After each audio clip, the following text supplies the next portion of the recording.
ঘটনা দুর্ঘটনা নানা মুখে আলোচনা সমালোচনায় ৮ মাস পার করল অন্তর্বর্তী সরকার। আর এই সময়ের মধ্যে সরকারের সাফল্য, ব্যর্থতা আর অর্জন নিয়ে আলোচনা চলছে নানা মহলে। রাজনৈতিক বিশ্লেষকরা বলছেন, সরকারের সদিচ্ছা থাকলেও ঘাটতি রয়েছে দূরদর্শিতা আর প্রজ্ঞায়। মানুষের সীমাহীন সমর্থন থাকার পরেও অনেক ক্ষেত্রে সরকার ব্যর্থ হয়েছে অযোগ্যতার কারণে। অলিউল রনির রিপোর্ট।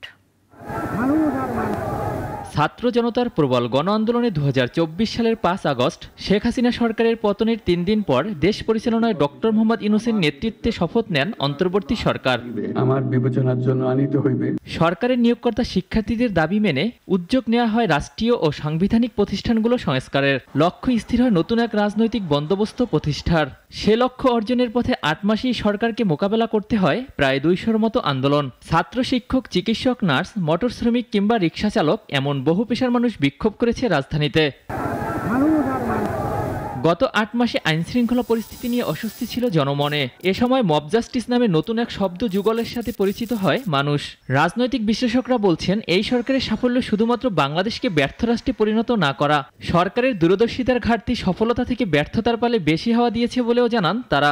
ডাকাতি, খুন, রাজধানী, বাড়ি ঘর, লুটপাট, ধ্বংস এগুলো চলতেছে এখনো, কিন্তু রাষ্ট্র ব্যবস্থাটা ভেঙে পড়েনি।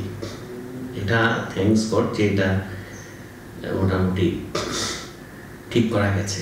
পুলিশ বাহিনীকে যেভাবে ফিরে আনা দরকার ছিল সেভাবে পারে নাই। হ্যাঁ, পারে নাই। এটা হতো আরো সুচিন্তিত দরকার ছিল, পদক্ষেপের দরকার ছিল। সীমাহীন মানুষের সমর্থন থাকার পরেও সরকারের দায়িত্বশীলদের অধারাবাহিকতা ও অসামঞ্জস্যতায় অভ্যুত্থানের আকাঙ্ক্ষা পূরণে ব্যর্থ হয়েছে সরকার। সে আদর্শের সঙ্গে তাদের কর্মপদ্ধতির দূরদর্শিতার অভাব তো বটেই আছে, এবং কারণ আমার কাছে মনে হচ্ছে সবচেয়ে বড় সমস্যা হচ্ছে অধারাবাহিকতা এবং অসামঞ্জস্যতা। কারোর সঙ্গে কারো আসলে যোগসূত্র খুঁজে পাওয়া যাচ্ছে না। সরকার বলছে অনেক সময় তারা কেউ কিছু জানছে না। ষষ্ঠ উপদেষ্টা বলছে যে তাদেরকে অমুক জায়গায় শিক্ষকরা দাঁড়িয়েছে, তাদের সামলানোর জন্য সাধারণ মানুষের যথেষ্ট মবকে উস্কে দিচ্ছে। বিভিন্ন জায়গায় সমন্বয় একটা এনসিপি নেতারা বিভিন্ন জায়গায় মবকে উস্কে দিচ্ছে। তবে সবকিছুকে ছাপিয়ে আলোচনায় উঠে আসে ছাত্রদের নতুন রাজনৈতিক দল গঠন প্রসঙ্গ। আর এতে সমর্থন রয়েছে সরকারের, যা এ সরকারের নিরপেক্ষতা প্রশ্নবিদ্ধ করেছে বলেও জানান এই বিশ্লেষক। সেই সাথে অন্তর্বর্তী সরকারকে ৬ মাসে 10-এ 4 নম্বর দিলেও ৮ মাসে 3.5 দেন তিনি।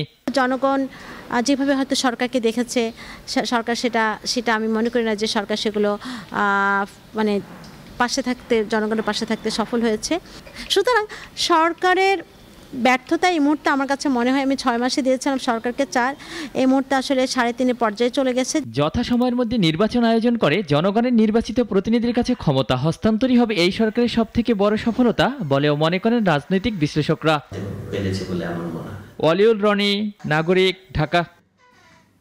ওয়ালটন আবারও মিলিনিয়ার অফারে ওয়ালটন ফ্রিজ কিনে আপনিও হয়ে যেতে পারেন মিলিয়নিয়ার।